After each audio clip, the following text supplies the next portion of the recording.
চতুর্থ শ্রেণী অধ্যায় ৪ ৭ নাম্বার অঙ্ক। কি বলছে যে ২৩০৪ মিটার লম্বা একটি তারকে ৯৬ টি সমান ভাগে ভাগ করলে প্রতি ভাগে কত মিটার করে পড়বে? তো এটি বের করতে আমাদের কি লাগবে? আমাদের যে দৈর্ঘ্য দেওয়া আছে এবং ভাগের সংখ্যা দেওয়া আছে। তাহলে এই দৈর্ঘ্য ভাগের সংখ্যা দিয়ে দৈর্ঘ্যকে ভাগ দিলেই আমরা উত্তর পেয়ে যাব। তো দেওয়া আছে যে মোট দৈর্ঘ্য ২৩০৪ মিটার এবং মোট ভাগ সংখ্যা ৯৬।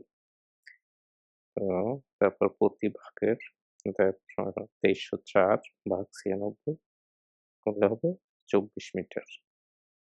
অর্থাৎ প্রত্যেক ভাগের দৈর্ঘ্য ২৪ মিটার। Thank you.